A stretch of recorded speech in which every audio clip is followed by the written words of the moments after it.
तो जनाब आप अगर YouTube पे किसी को कोड करते देखते होंगे, जैसे कि अगर कोड विथ हैरी चैनल के हैरी सर को देखें तो वो बहुत बड़े बड़े कोड को बहुत जल्दी शॉर्टकट से लिख देते हैं। तो वो कैसे लिखा जाता है जनाब? वो जो जितने भी शॉर्टकट्स होते हैं उनको बोलते हैं इमिट शॉर्टकट्स। अगर आपको इमिट सही से यूज़ करना आ गया तो आप बहुत बड़े बड़े कोड को बहुत ही अच्छे से शॉर्टकट तरीके से लिख सकते हो और इससे आपकी कोडिंग की जो स्पीड है वो 10 टाइम्स बढ़ जाती है अगर आप सही से इमिट्स का यूज़ करना सीख जाओगे। और जनाब अगर आपने इस वीडियो को लास्ट तक देख लिया, सही से देख लिया, तो आपकी स्पीड सही में बढ़ने वाली। मैं आपको बहुत बढ़िया बढ़िया शॉर्टकट्स बताने वाला हूं जो मैं यूज़ करता हूं, हैरी सर यूज़ करते हैं और सभी बड़े प्रोग्रामर यूज़ करते हैं।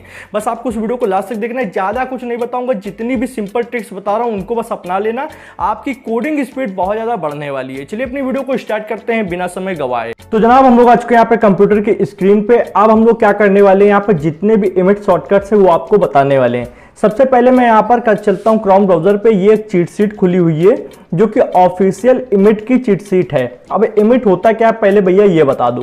देखो जब हम लोग बहुत सारा बड़ा बड़ा कोड लिखते हैं तो या तो हम उसको खुद से लिखें कि मतलब एक डिव टैग ओपन किया, उसके अंदर यूएल टैग फिर एलआई टैग खुद से लिखें, या फिर हम लोग ऐसे शॉर्टकट यूज कर लें जिससे वो पूरा कोड जल्दी से लिख जाए। ठीक है, उसी को बोलते हैं इमिट।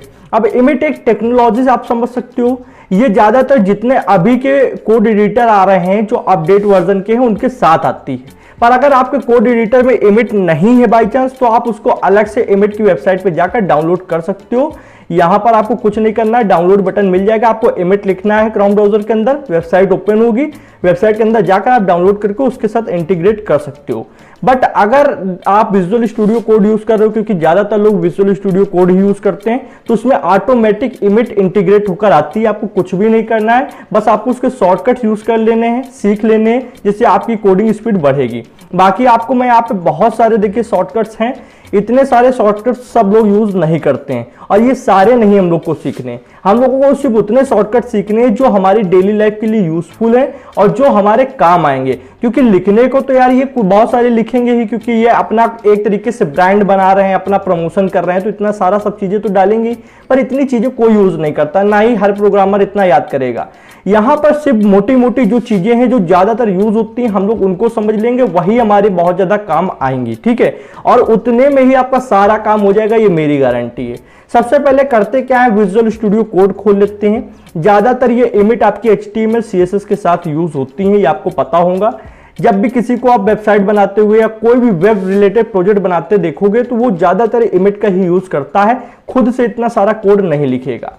अब यहां पर हम लोग आते हैं, एक फाइल बनाते हैं index.html नेम से, ठीक है, जिसमें मैंने ये फाइल बना दी। अब सबसे पहले मैं आपको एक यहाँ पर इमिट बताता हूं जो कि बहुत पॉपुलर है, बहुत ज्यादा यूज किया जाता है। आपको सिर्फ क्या है, एक्सक्लेमेशन मार्क यहाँ पे लगाना है और एंटर दबाना है। एक्सक्लेमेशन मार्क लगाते हैं जैसे एंटर दबाओगे तो देख लो ये पूरा एक HTML की बॉयलर प्लेट आपके सामने आ जाएगी। ये बॉयलर प्लेट इनिशियल कोड होता है, इसी के अंदर सारी वेबसाइट बनाई जाती है, सारा कोड लिखा जाता है बॉडी टैग के अंदर और हेड टैग के अंदर। ठीक है, जो कि मैंने अपने HTML कोर्स के अंदर पढ़ा रखा है। अगर अभी तक आपने मेरा HTML कोर्स या CSS कोर्स नहीं देखा है कंप्लीट, लिंक डिस्क्रिप्शन में डाल दिए। अब और आपको इमिट शॉर्टकट्स बताते हैं बढ़िया बढ़िया। तो सबसे पहले क्या करते हैं, यहां पर जाएंगे ब्राउजर पे और सबसे पहले चाइल्ड रिलेटेड आपको बताते हैं। चाइल्ड रिलेटेड क्या होता है, मान लो एक डिव टैग है, उसके अंदर कोई पैराग्राफ टैग है, तो ये जो डिव टैग है ये पेरेंट है और उसके अंदर जो पैराग्राफ टैग है वो चाइल्ड है, ये आपको पता होगा। तो हम लोग क्या करते हैं, मान लो मुझे एक नेविगेशन बार बनाना है तो या तो मैं नैव टैग पहले लिखूं फिर यूएल टैग फिर एलआई टैग, ऐसा नहीं है। मैं क्या करूंगा, नैव टैग लिखूंगा, फिर आपको राइट एरो बनाना है। राइट एरो का मतलब क्या होता है कि नैव टैग के अंदर कोई चीज, ठीक है। फिर मैंने यूएल टैग लिखा, तो अब यूएल टैग जो है वो नैव टैग के अंदर आएगा, मतलब नैव टैग क्या है वो पेरेंट होगा और यूएल टैग क्या है वो चाइल्ड होगा। फिर एक और राइट एरो बनाएंगे, फिर एलआई लिखेंगे, तो एलआई जाएगा यूएल के अंदर, यूएल जाएगा नैव टैग के अंदर। राइट एरो का ये काम होता है। एंटर दबाते ही देखो ये कोड इतना सारा लिख गया, जो कि अगर मैं लिखता तो कुछ तो 10-5 सेकंड लग ही जाते हैं, तो इसने 1 सेकंड के अंदर ये काम करके दे दिया। तो ये तो बहुत ही बढ़िया छोटा सा शॉर्टकट था जो कि बहुत से लोग जानते भी होंगे, यूज भी करते होंगे। मैं आपको और भी अदर शॉर्टकट्स बताने वाला हूं और ज्यादा नहीं सीखने, बस थोड़ा बहुत ही सीखना है। एक तो ये चाइल्ड वाला हो गया। अब मैं आपको मल्टीप्लिकेशन वाला सिखाता हूं। मल्टीप्लिकेशन के अंदर क्या होता है, जैसे कि मान लो मुझे नैव के अंदर यूएल के अंदर एलआई अभी हम लोगों ने लिखा था, पर मुझे एक एलआई नहीं चाहिए, मुझे कम से कम 5 एलआई चाहिए। मान लो कोई नेविगेशन बना रहे हो तो उसके अंदर 5 लिंक डालनी है, तो मैं 5 एलआई कैसे लिख सकता हूं, तो आप इस तरीके लिख सकते हो, नैव नैव के अंदर यूएल, और यूएल के अंदर आप एलआई लिखते हो, और आपको एलआई कितने चाहिए, 5 चाहिए, तो आपको स्टार लगाना है। स्टार का मतलब होता है मल्टीप्लाई, ठीक है। और फिर जितने आपको चाहिए उतने आप 5, 4, 6, 10 जितना भी लिखना है आप लिख दो, एंटर दबा दो। ये देख लो कि भैया नैव के अंदर यूएल के अंदर एलआई आ चुका है। अब आपको एक होमवर्क देता हूं, आपको क्या करना है, यहाँ पे एलआई के अंदर एंकर टैग भी लाकर दिखना है, ठीक है। आपको नैव के अंदर यूएल, यूएल के अंदर एलआई, एलआई के अंदर एंकर टैग, और ऐसे 5 आपको बनाने हैं। ट्राई करके देखो हो रहा है या नहीं हो रहा है, पर वीडियो पहले कंप्लीट देखो और भी चीजें यहाँ पे समझ में आएंगी। मल्टीप्लिकेशन के बाद हम लोग आते हैं आईडी और क्लास एट्रीब्यूट पे। अब जनरली अगर मैं आपसे कहूं कि मुझे एक मेन नाम की क्लास बनाओ डिव टैग के अंदर, तो आप क्या करोगे, आप सबसे पहले इस तरीके से डिव टैग लिखोगे, एंटर दबाओगे। एंटर दबाने के बाद में डिव टैग पे जाओगे, फिर यहाँ पे क्लास लिखोगे। क्लास लिखने के बाद में इसके अंदर मेन लिखोगे, ठीक है। किसी नया कोई भी होगा, स्टूडेंट होगा, वो इसी तरीके करेगा। पर अगर कोई सीनियर प्रोग्रामर है वो क्या करेगा, देखो क्लास बनानी है तो सिर्फ डॉट लगाओ, मेन लिखो। मेन लिखने के बाद एंटर दबा दो, ये लो डिव भी बन गया, उसके अंदर क्लास की एट्रीब्यूट आ गई और मेन नाम की वैल्यू भी आ गई। अब आप इसको सीएसएस के अंदर यूज कर सकते हो। बट अगर यही चीज मुझको आईडी के साथ करनी होगी तो कैसे करेंगे, हैश लगा दो सबसे पहले, ठीक है। हैश तो आप जानते ही होंगे। अब हैश लगाने के बाद में आपको जो भी नाम देना, मान लीजिए मुझे कंटेनर नाम की कोई क्लास बनानी है, ठीक है। कंटेनर नाम की कोई क्लास बनानी है और मैंने एंटर दबाया तो डिव के अंदर आईडी एट्रीब्यूट आया, उसके अंदर कंटेनर क्लास आ गई, ठीक है। ओके, इस तरीके से आप शॉर्टकट यूज कर सकते हो। तो ये क्लियर कर लो, हैश का मतलब होता है आईडी और डॉट का मतलब होता है क्लास। अगर किसी ने सीएसएस मेरा कोर्स पढ़ा होगा या कहीं से भी पढ़ा होगा तो उसको ये चीज पता होगी। ओके, तो ये थे छोटे मोटे शॉर्टकट जो कि बहुत ज्यादा डेली लाइफ में यूज होते हैं, और भी थोड़े थोड़े बता देता हूं। जितने ज्यादातर यूज किए जाते हैं उतने बता दूंगा, बस उतने में ही आपका काम हो जाएगा। अब अगर देखो सिबलिंग को समझते हैं, सिबलिंग क्या होता है, जैसे कि एक तो होता है पेरेंट, उसके अंदर होता है चाइल्ड, ठीक है। तो ये पेरेंट और चाइल्ड का रिश्ता हो गया। पर अगर किसी चीज के अंदर आप नहीं हो, मान लो एक हेडिंग टैग है, उसी के नीचे पैराग्राफ टैग है और उसी के नीचे मान लो डिव टैग है, ठीक है। तो ये तीनों टैग एक दूसरे के सिबलिंग कहलाएंगे, क्योंकि ये भाई भाई या भाई बहन आप मान सकते हो, ये किसी के अंदर नहीं है। ओके, तो अगर मैं आपसे कहता हूं मुझे एक डिव टैग चाहिए, एक पैराग्राफ टैग चाहिए, एक H1 टैग चाहिए, आप कैसे दोगे? आप या तो जनरली क्या करोगे, एक एक ऐसे लिखोगे, पहले डिव लिखोगे फिर पैराग्राफ लिखोगे। ये चीज मुझको नहीं चाहिए। मैं क्या करने वाला हूं, डिव, अब मुझको पैराग्राफ चाहिए तो प्लस लगाओ, पैराग्राफ के लिए P लिखो, फिर H1 टैग चाहिए तो H1 लिख दो। H1 के बाद में मान लो UL चाहिए, पर UL फिर ज्यादा लंबा हो जाएगा, आप कंफ्यूज हो जाओगे। इतना लिखा तो देख लो, एक डिव टैग आ गया, एक पैराग्राफ टैग आ गया, एक H1 टैग आ गया। ये तीनों सिबलिंग है, ना कि पेरेंट या चाइल्ड है, क्योंकि ये तीनों किसी के अंदर नहीं है। हाँ, ये बॉडी के अंदर है, बॉडी इसका पेरेंट है, पर ऐसे देखो तो डायरेक्टली ये तीनों सिबलिंग है, किसी के अंदर नहीं है, अपना इंडिविजुअली बाहर है, ठीक है। तो ये हो गया आपका यहाँ पे सिबलिंग, ठीक है। नेक्स्ट पे आते हैं। नेक्स्ट हमारा क्या है, आइटम नंबरिंग। आइटम नंबरिंग समझो, मान लो मैं क्या करता हूं कि मैंने एक नेविगेशन बार बनाया, उसके अंदर क्लास के अंदर मैं item 1, item 2, item 3, item 4, item 5 जैसी वैल्यू देना चाहता हूं। तो ये कैसे पॉसिबल हो सकता है, तो मैं आपको दिखाता हूं। सबसे पहले क्या करना होता है, आपको मान लो नैव लिखा, ठीक है। नैव के बाद राइट एरो बनाया, फिर यूएल लिखा, यूएल के अंदर आपने राइट एरो बनाया, क्योंकि नैव के अंदर यूएल और यूएल के अंदर क्या जाएगा, एलआई। इतना समझ में आया। अब आपको क्या वैल्यू डालनी है, मुझे आइटम डालनी है, आइटम 1, आइटम 2, आइटम 3। आपको हो सकता है बॉक्स 1, बॉक्स 2, बॉक्स 3 डालना हो, तो वो चीज आप लिख सकते हो। तो जो भी डालना है उसके लिए आपको डॉट लगाना है। मुझे आइटम 1, आइटम 2, आइटम 3 डालना है, तो मैंने आइटम लिख दिया। अब भैया अगर डायरेक्ट अभी मैं यहां पर एंटर दबाऊंगा तो आइटम नाम की एक क्लास बनेगी, उसके अंदर आइटम वैल्यू आ जाएगी। पर मुझे सीरियल वाइज चलना है, 1 2 3 4 5, तो कैसे पॉसिबल होगा? तो आपको यहाँ पे एक डॉलर का साइन बनाना है, ठीक। अब यहाँ पे एक स्टार का साइन बनाना है। आप कहां तक ले जाना है, 1 से लेके 5 तक ले जाना है, या 10 तक ले जाना है, या फिर जहां तक आपका मन हो। मुझे मान लो 5 तक ले जाना है, तो मैंने यहाँ पे 5 लिख दिया। अब मैं एंटर दबाऊंगा तो आप देख सकते हो कि एक नैव बना, एक यूएल बना, और यूएल के अंदर एलआई बन गए, और एलआई के अंदर क्लास एट्रीब्यूट आ गया, और क्लास के अंदर आप देख सकते हो item 1 class, item 2, item 3, item 4, item 5 बन चुका है। सेम चीज आप क्या कर सकते हो, यहाँ पर मान लो मैं यहाँ पर आइटम की जगह, जैसे मैंने यहाँ पे आपने क्लास बनाई, तो इसी तरीके आईडी भी बन सकती है। आईडी मान लो मैं बॉक्स नाम की बना दूं, ठीक है, और डॉलर यहाँ का साइन लगा दूं, डॉलर के बाद में स्टार लगा दूं, 5 लिख दूं, एंटर दबाऊं, तो ये देखो आईडी बन चुकी है लिस्ट के अंदर, box 1, box 2, box 3, box 4, box 5। Okay, ये बहुत ही अच्छा है, देखने में सरल लग रहा है, पर एक दो बार जब यूज करोगे तब आपको सरल लगेगा कि है या नहीं। मतलब जनरली क्या अभी तो समझ में आ रहा होगा, पर धीरे धीरे इंसान भूलने लगता है, तो उसको प्रैक्टिस में ले आना। ज्यादातर जब कोड करना है तो इनको ध्यान में रख के करना कि हाँ ऐसे शॉर्टकट्स होते हैं, मुझे फर्जी में खुद से इतना सारा कोड ना करना पड़े। ओके ठीक भैया, इतना समझ में आ गया। अब और आइटम नंबरिंग के बाद में मैं आपको बताता हूँ क्लाइंब अप। क्लाइंब अप का मतलब क्या होता है समझो। जैसे कि एक डिव टैग है, ठीक है, उसके नीचे एक और डिव टैग है, दो डिव टैग हो गए, पर जो दूसरा डिव टैग है उसके अंदर मुझे क्या चाहिए, पैराग्राफ टैग चाहिए, और पैराग्राफ टैग के अंदर मुझे क्या चाहिए, एक स्पैन टैग चाहिए, एक एम्फसाइज टैग चाहिए। मतलब मेरी बात समझना, एक डिव टैग है जो बाहर है बिल्कुल, ठीक है, दूसरा डिव टैग है जो कि बाहर है, पर दूसरे डिव टैग का लड़का कौन होगा, उसका लड़का होगा पैराग्राफ टैग, ठीक है। पैराग्राफ के अंदर दो और लड़के होंगे, स्पैन टैग और एम्फसाइज टैग, ठीक है। और पैराग्राफ का एक भाई भी होगा, भाई को मान लो हेडिंग टैग ले लेते हैं, H1 टैग। भैया क्या कह रहे हो, चलो समझाता हूं, ठीक है। कुछ नहीं करना है, हम लोग यहां पर बस थोड़ा सा दिमाग लगाएंगे तो मेरा काम बन जाने वाला है। सबसे पहले आपको मैं देखो बहुत ही आराम आराम बताऊंगा, थोड़ा सा हाई लेवल का शॉर्टकट है ये, पर समझ में आएगा, कोई दिक्कत नहीं। डिव, एक डिव ले लिया, फिर प्लस जब आप लगाते हो तो आप जानते हो कि जब दो चीजें चाहिए होती हैं तब प्लस लगाना होता है, तो एक डिव और एक दूसरा डिव।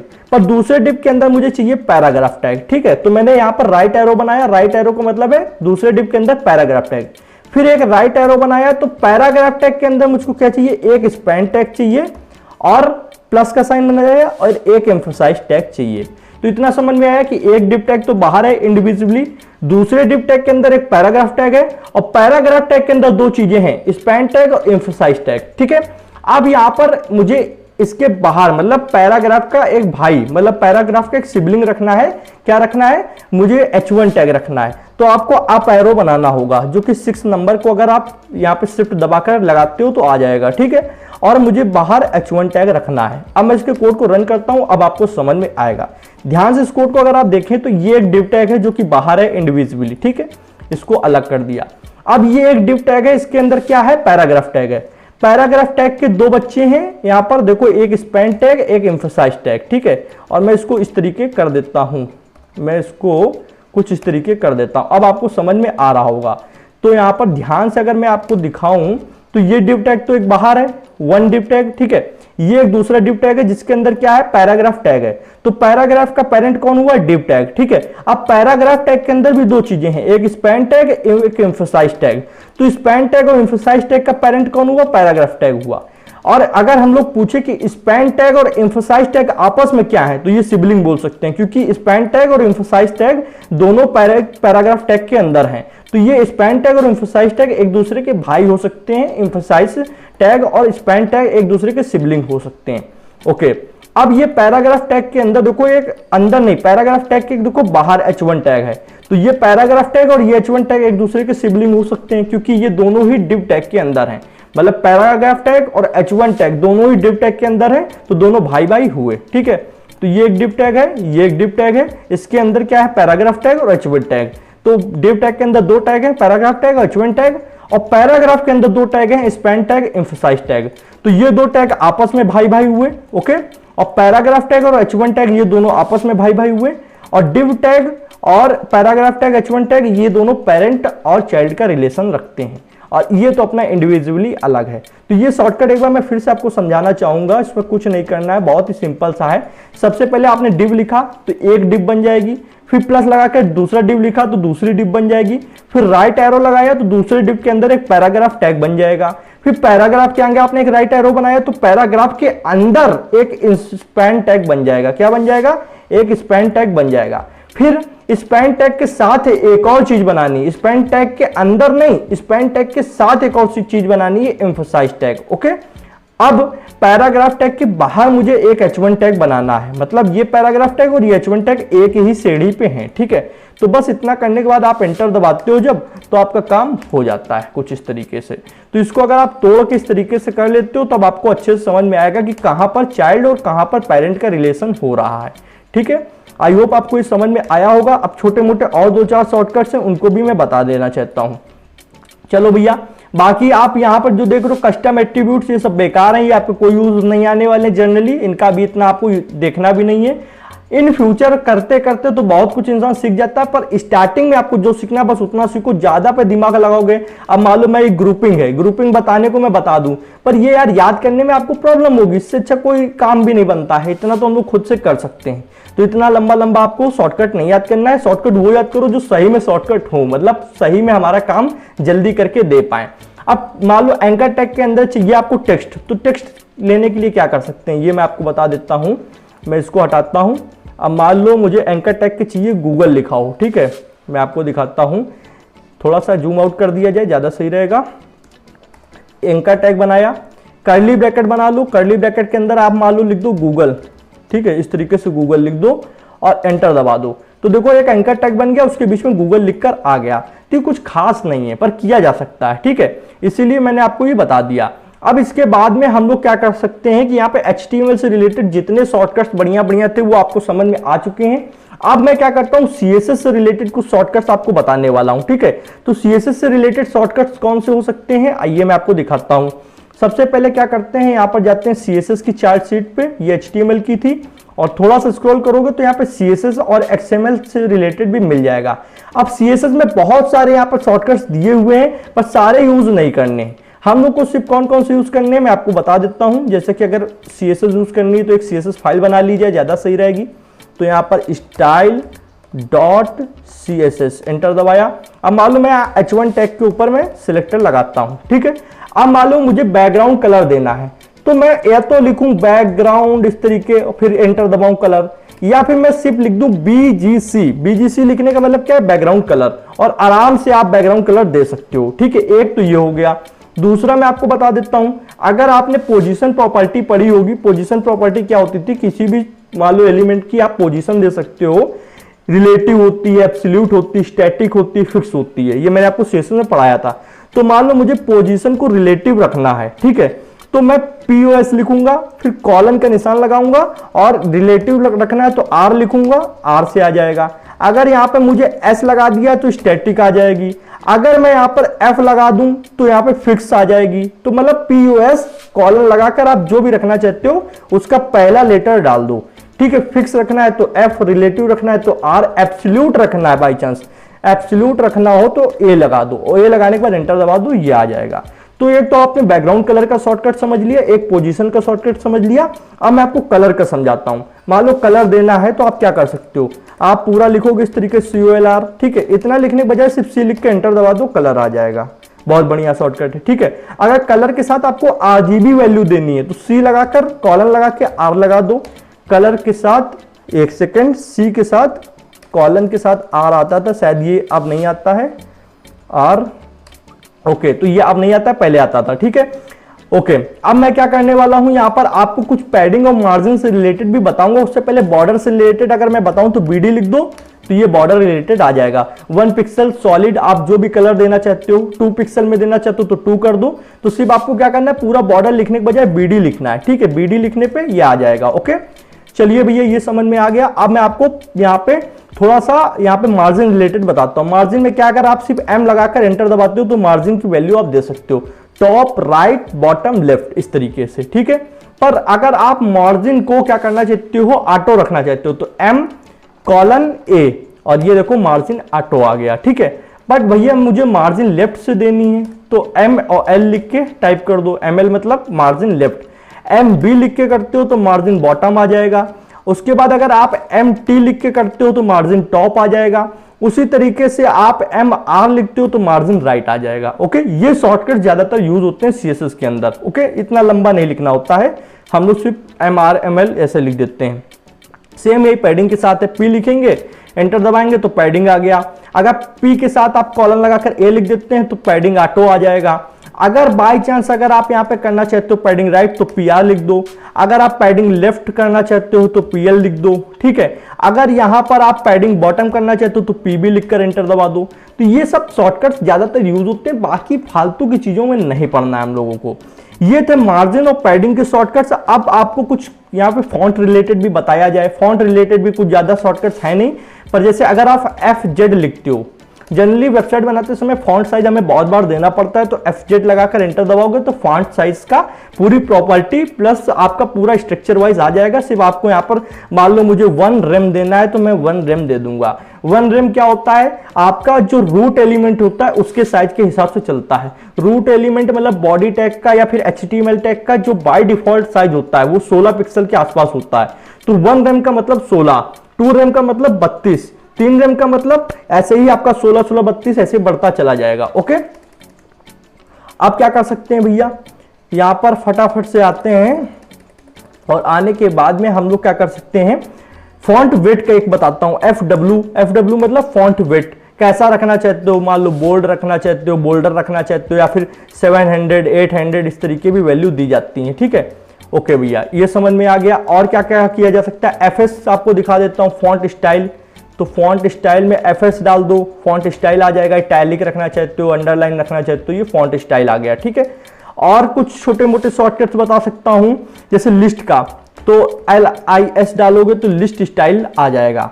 तो ये बस शॉर्टकट्स थे जो CSS के अंदर यूज होते हैं, ज्यादातर शॉर्टकट HTML के अंदर भी यूज होते हैं।